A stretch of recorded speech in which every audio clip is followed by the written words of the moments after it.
ইমান যে জমনি নহয়, হাই হাই পেট বিষাই গৈছেগে।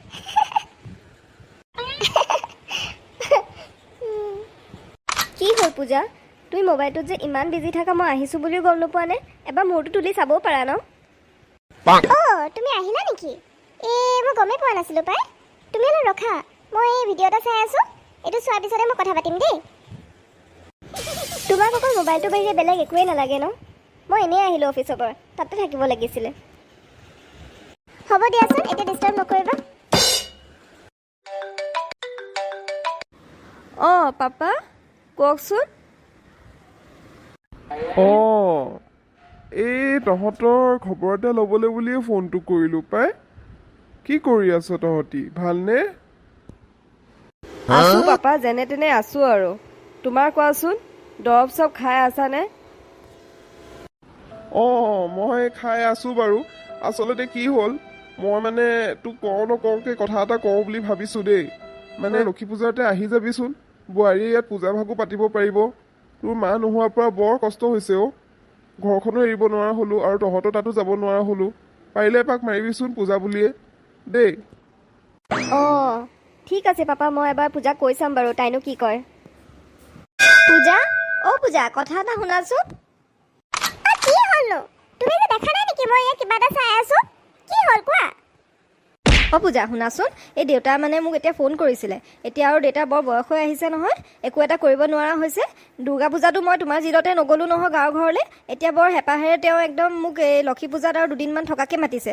আৰু বেয়াও লাগে দিয়াচোন, অকলে অকলে মানুহজন। সেইকাৰণে আমি 2-3 দিনৰ কাৰণে গাঁৱৰ ঘৰলৈ গৈ আহোঁগৈ ব'লা। মুডটো একদম অফ কৰি দিলা দেই। তুমি নাজানা নেকি মই গাঁৱৰ ঘৰলৈ যাবলৈ ভাল নাপাওঁ? তাত এই মেখেলা চাদৰ শাৰী এইবোৰ পিন্ধিব লাগে। মই নোৱাৰোঁ দেই যাবলৈ, তুমি নিজে গৈ থাকা। পূজা, তুমি নিজে কোৱাচোন, সেই ঘৰখনৰ তুমি একমাত্ৰ বোৱাৰী হয় আৰু বেলেগ কোনো মানুহ নাই সেই ঘৰখন চাওঁতা। মই নিজে যদি ঘৰখনলৈ নাযাওঁ, বেলেগ কোন মানুহ আহিব কোৱাচোন? তুমিতো নিজৰ মা দেউতাক এৰি থাকিব নোৱাৰা। এটলিষ্ট মোৰ নিজৰ কথাও ভাবা। মোৰ অকল এজন দেউতাহে আছে, তেওঁকো চাবলৈ মই বছৰেকত যাব নোৱাৰিলে কেনেকৈ হ'ব? মই এইবোৰ কথা নাজানো দেই। তুমি মোৰ মা দেউতাক এইবিলাক কথা নানিবা। আৰু শুনা, তোমাৰ যদি যাব মন গৈছে তুমি যোৱা, মোৰ প্ৰব্লেম নাই। মই যাব নোৱাৰোঁ খালি। মই যাওঁ। ক'ত যোৱা? মই যাবই লাগিব পূজা। মই তোমাক কৈছিলোঁ, দেউতাই আমাক কোনো কথাতে দিগদাৰ নকৰে, অকলে থাকে। এতিয়া বয়সো হৈ আহিছে। মই এটাই ল'ৰা হয় দেউতাৰ, মই নাচালে কেনেকৈ হ'ব? তোমাকো কৈ চাইছিলোঁ বা তুমি নোযোৱা। সেইকাৰণে তুমি ঘৰতে থাকা, মই দেউতাৰ ওচৰৰ পৰা আহোঁগৈ। তোমাৰ দিমাগটো গ'ল নেকি? মই অকলে কেনেকৈ থাকিম? চুটকেছটো লৈ পিনে যে যাব ওলালা, মই কৈছোঁ বোলে তুমি যাবও পাৰিলা। এবাৰ মোক সুধিব নোৱাৰা? সোধাটো দেখোন মই বহুতবাৰেই সুধিছোঁ, তুমিহে নোযোৱা কৈ আছা। এতিয়া যোৱা যদি মোৰ লগত ওলোৱা আৰু, দেৰি নকৰিবা। উপায় নাই আৰু, একদম উপায় নোহোৱা হৈছে আৰু মোৰ। সেই গাঁওখনলৈ যাব লাগিব মেখেলা চাদৰ পিন্ধি। এতিয়া নেটৱৰ্কো পায় নে নাপায় জানো ফোনডালত? বৰ খং উঠি আছে, উপায় নাই আৰু। দেউতা, ওলাই আহাচোন, ওলাই আহা, বাহিৰলৈ ওলাই আহা। কোননো বাৰু? তহঁতিহে? তহঁতি আহিলি? মই ভাবিছিলোঁ আহিবিনে নাই জানো, ফোন কৰিছিলোঁহে। বৰ ভাল কৰিলি দেই আহিলি। ভিতৰত নেটৱৰ্ক পাই দেই, থেংক গড। বৰ দিগদাৰ হ'লহেঁতেন নহ'লে মোৰ মোবাইলটো নোহোৱা হ'লে। উফ ৰাম, চাওঁচোন আজি কি দিছে। পূজা, ঐ কি হ'লনো? তুমি যে বৰ দিগদাৰ কৰি থাকা দেই। কোৱাচোন কি হ'ল এতিয়া? তুমি অলপ যোৱা আকৌ, পাকঘৰত কি আছে চোৱাগে। ভাতটো খাব লাগে নহয়। মই যাওঁ, কিবা পাচলি বজাৰ কৰি আহোঁগৈ। তুমি চাবা দেই কিচেনত কি আছে। ভাতৰ চিন্তা হ'লেই, আহি পাইছোঁহে, অকণমানো জিৰাব সময় নাই।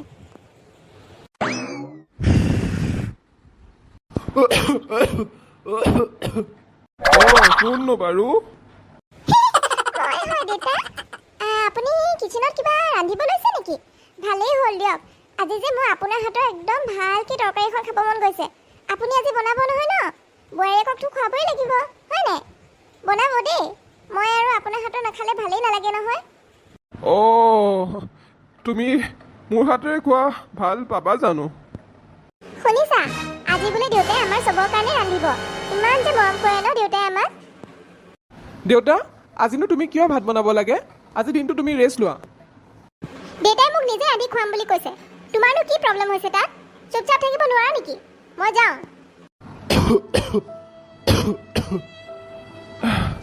হ'ব দে বোপাই, একো নহয় দে।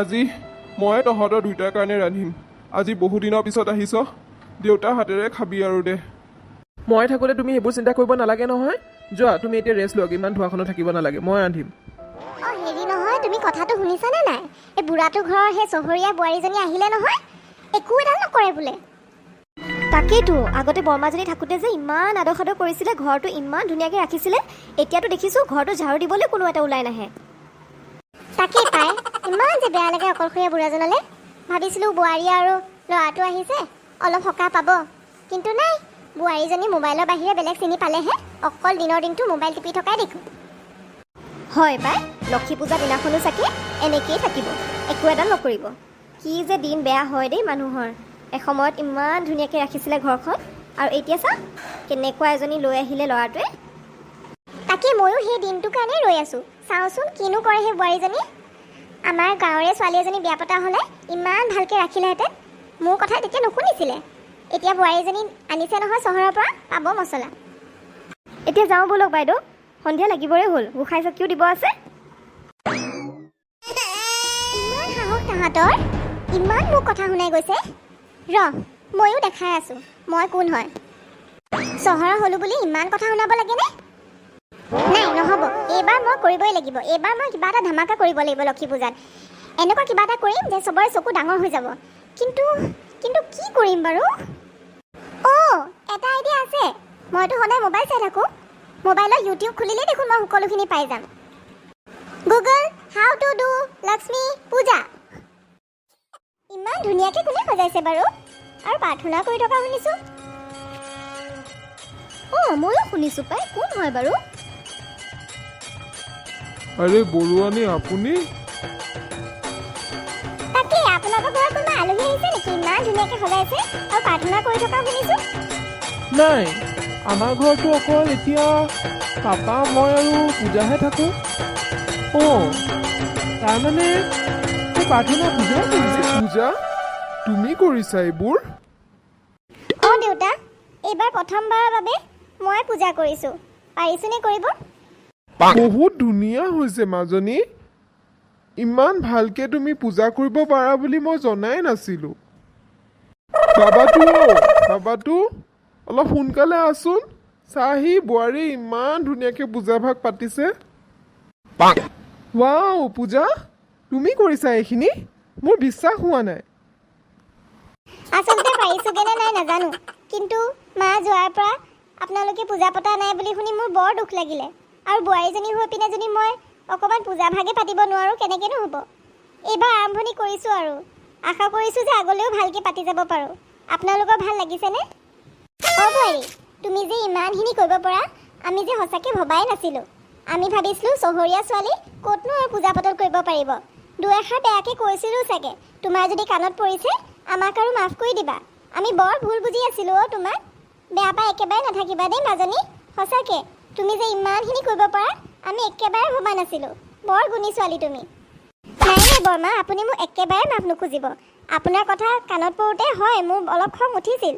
কিন্তু এই পূজা ভাগ পাতা আৰম্ভণি কৰাৰ পিছৰ পৰা নাজানো কেনেকৈ মই বুজি পাব ধৰিলোঁ মই নিজৰ কৰ্তব্যখিনিয়ে পাহৰি গৈছিলোঁ যেনেকৈ মোৰ স্বামীৰ মোৰ প্ৰতি দায়িত্ব আছে তেনেকেই মোৰো তেওঁৰ প্ৰতি দায়িত্ব আছে আৰু তেওঁৰ দেউতাকৰ প্ৰতি আৰু মোৰ শহুৰৰ প্ৰতি মোৰ দায়িত্ব আছে সেইখিনি মই পাহৰি গৈছিলোঁ এতিয়াৰ পৰা মই সদায় চেষ্টা কৰিম এজনী ভাল বোৱাৰী আৰু এজনী ভাল পত্নী হ'বলৈ বাৰু বোৱাৰী যি হ'ল এতিয়া আৰু সেইবোৰ ধৰি লাভ নাই তুমি ইমান ধুনীয়াকৈ পূজা ভাগ পাতিছা আৰু আমি সকলোৱে লগ হৈছোঁ যেতিয়া একেলগে মিলি নাম এষাৰকে গাওঁ হয় নাই সঁচাকৈ ইমান বিধিসন্মতভাৱে আৰু ইমান ধুনীয়াকৈ তুমি সজাইছা বাৰু বোৱাৰী তুমি এইবোৰ ক'ৰ পৰা শিকিলা তোমাকতো আমি কোনেও শিকাই দিয়া নাছিলোঁ আপোনালোকে ক'লে হাঁহিব কিন্তু মই গোটেইখিনি ইউটিউব চাইহে শিকিছোঁ আপোনালোকৰ যদি আজিৰ ষ্টৰিটো ভাল লাগিলে তেনেহ'লে মোৰ চেনেলটো প্লিজ লাইক শ্বেয়াৰ আৰু ছাবস্ক্ৰাইব কৰি দিব দেই